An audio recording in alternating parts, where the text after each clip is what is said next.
मैं अपने हक के लिए हमेशा खड़ा रहता हूँ और सिफारिश नहीं करता हूँ और सीधा बात करता हूँ, इसलिए अफसरान फिर मुझे पसंद नहीं करता। अच्छा, ठीक है। तो और 2008 और 2009 में करक के बहुत से जवान 200 से जायद हांगू डिस्ट्रिक्ट में भर्ती हुई है। फिर उसकी भर्ती के ऊपर भी एक कानूनी सवाल उठाया जा सकता है कि वो किस तरह फिर भर्ती हुई है। मेरा नाम रहमतुल्लाह, मैं पुलिस डिपार्टमेंट में as a last head constable मुलाजमत कर रहा हूँ। मेरा डोमिसाइल डिस्ट्रिक्ट करक है और पुलिस की लेवल से मेरा ज़िला हांगू से मैं बिलोंग करता हूँ। मेरा मसला प्रमोशन का है। मैं 2002 में बतौर कांस्टेबल ज़िला करक भर्ती हुआ रहा और 2011 में मुझे अनकम्प्लीट बेस पर इन अफसरान ने मुझे ज़िला हांगू तब्दील किया गया, और वो जहाँ से मैंने बाकायदा मेरा जो प्रमोशन का बुनियादी एग्ज़ाम है B1 वो मैंने हांगू से पास करके, हांगू डिस्ट्रिक्ट से है, मैंने हवलदारी का कोर्स पास करके वहाँ पर इन्हें अभी तक स्टिल हांगू डिस्ट्रिक्ट ही की सतह से मैं खिदमत सर अंजाम दे रहा हूँ। अभी जो 1 साल पहले मैं DPC में पेश हुआ, जनाब इकरामुल्लाह खान DPO उस वक़्त का, उन्होंने मुझे कहा कि आपका प्रमोशन का हक़ नहीं है, आप डिस्ट्रिक्ट करक के भर्ती भी हुई हो और डिस्ट्रिक्ट करक के रिहायशी हो, लिहाजा आपका हक़ नहीं बनता, आपका डिस्ट्रिक्ट करक में प्रमोशन का हक़ होगा। और एक स्टडी गार्डर 2016 का हवाला देकर कि इसके रूल्स की, क्योंकि कोई भी अफसर अपनी ज़ात की अपनी मुँह का ज़ाती ख्वाहिश पर तो नहीं कर सकता, ऐसा कानून का हवाला देगा। तो उन्होंने एक रूल का हवाला दिया स्टडी गार्डर 2016 का, वो रूल मेरे ऊपर हवाले नहीं होता। इसमें एक और बात मैं इजाफा करना चाहता हूँ, अगर स्टैंडिंग आर्डर के हवाले से अगर आप मुझे हम प्रमोशन नहीं दे सकते हो, तो इस तरह 2008 और 2009 में करक के बहुत से जवान 200 से जायद हांगू डिस्ट्रिक्ट में भर्ती हुई है। फिर उसकी भर्ती के ऊपर भी एक कानूनी सवाल उठाया जा सकता है कि वो किस तरह फिर भर्ती हुई है। मैं एक भर्तीशुदा ट्रांसफ़र हुआ, फिर वो किस तरह भर्ती, क्योंकि उसका डोमिसाइल डिस्ट्रिक्ट करक है, वो भी एक फिर एक कानूनी इस तरह जो अप्लाई नहीं होता। तो मैंने DIG को दरख्वास्त दिया, तो उन्होंने कमेटी कायम कर दी। DIG उस वक्त दराली खटक था मेरे ख्याल में, उससे पहले तारायुक्त था, फिर दराली खटक बीच में आया। उन्होंने एक कमेटी कंस्टिट्यूट किया जिसका हेड और DPO करक मुकर्रर किया, और उसके साथ ही DSP हेडक्वार्टर हांगू और DSP हेडक्वार्टर करक, और इसके साथ ही SRCs दोनों डिस्ट्रिक्ट का और OECs भी शामिल थे। वहाँ DPO करक ने मुझे सुना, रूल को भी पढ़ा, तो उन्होंने फैसला दिया कि ये स्टैंडिंग आर्डर जो भी जिस स्टैंडिंग आर्डर के भी हवाले DPO हांगू ने दिए हैं, ये मज़कूरा LHC के ऊपर या मेरे ऊपर ये अप्लाई नहीं होते, लिहाजा इसको आप हांगू डिस्ट्रिक्ट में ही प्रमोशन दिया जाए अपने सीनियरिटी के मुताबिक। वो उसने अपनी फैसले को, लेटर को जनाब DIG साहब को उन्हें वापस भेज दिया। तो DIG साहब जब उसको फैसला मौसूल हुआ, तो उन्होंने मुझे बुलाया और फरमाया कि आप मैं लीगल राय के लिए AIG लीगल से राय मांगना हूँ, क्योंकि आपका करक का आपका हक हांगू में नहीं बनता है। तो मैंने कहा सर जी, आपने कमेटी कंस्टिट्यूट की थी, उन्होंने तो फैसला दिया है कि मेरा हक हांगू में बन रहा है और रूल मेरे ऊपर कोई रूल मेरे ऊपर अप्लाई नहीं होता।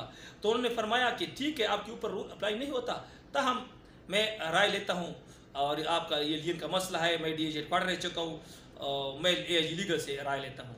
ये जो राय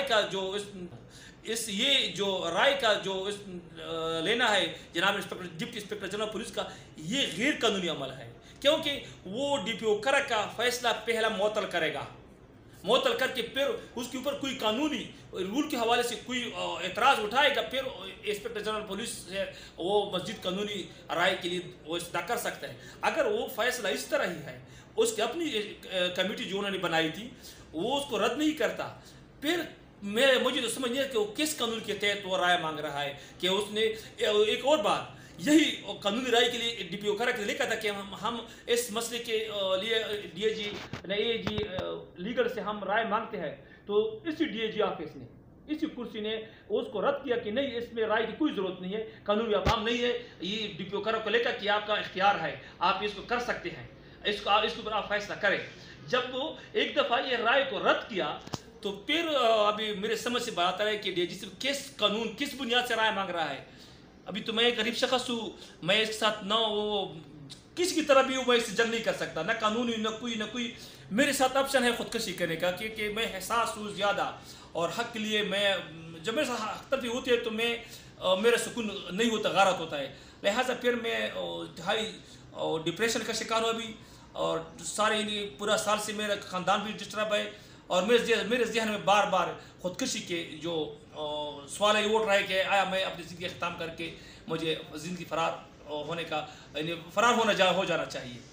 बस मैं तमाम चीफ जस्टिस और सुप्रीम कोर्ट से और chief justice Peshawar high court से मैं इल्तिजा करता हूँ, साथ ही इंस्पेक्टर जनरल पुलिस को, कि मेरी बातों को गौर से सुने।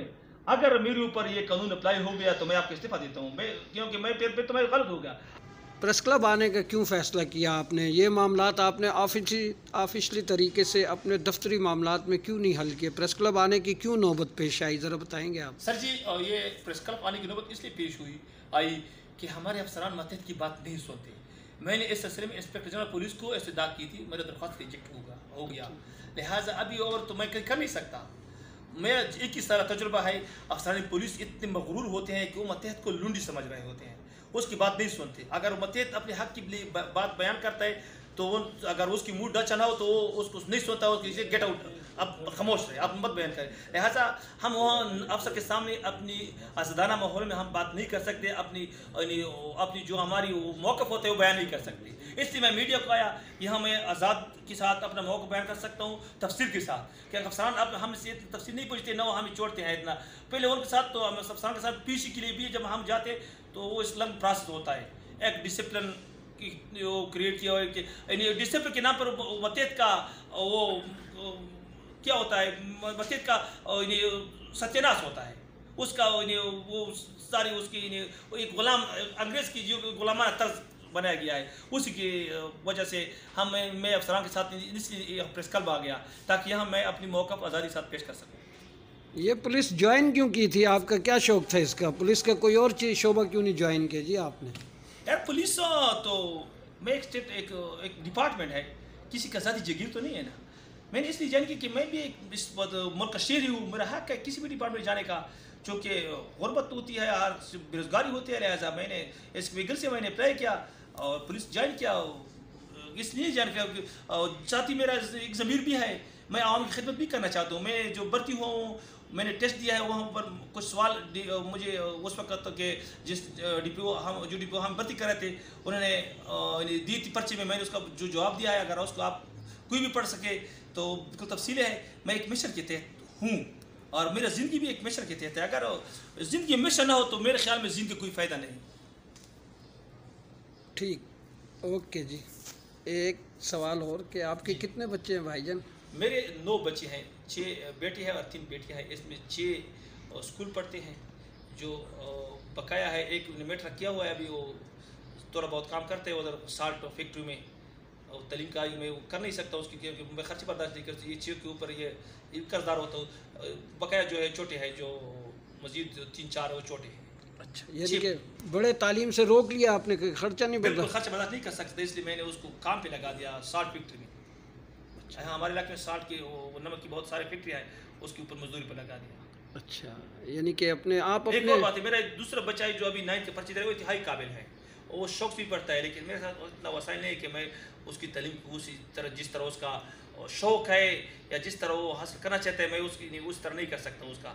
अनकरीब उनको भी मेरा इरादा है कि उसको भी मजदूरी पर लगा दूँ, क्योंकि या तो मैं अपनी बीवी को पैर बुर्का पहन के बाजार में भीख मांगने के लिए भेजा करूँगा, या अपने बच्चों को जो थोड़े से जवान है उसको मैं मजदूरी पर लगाऊंगा। और कोई बाकी बाकी जो तनख्वाह उसमें गुजारा नहीं हो सकता। मैं आपके हिसाब लगा तो मेरा 23,008 का खर्चा है और 5,000 मेरा घी का खर्चा है, इस तरह 1,500 चीनी का खर्चा है और तनख्वाह 48,000 है और 12-13,000 14,000 ये बच्चों का स्कूल का खर्चा है।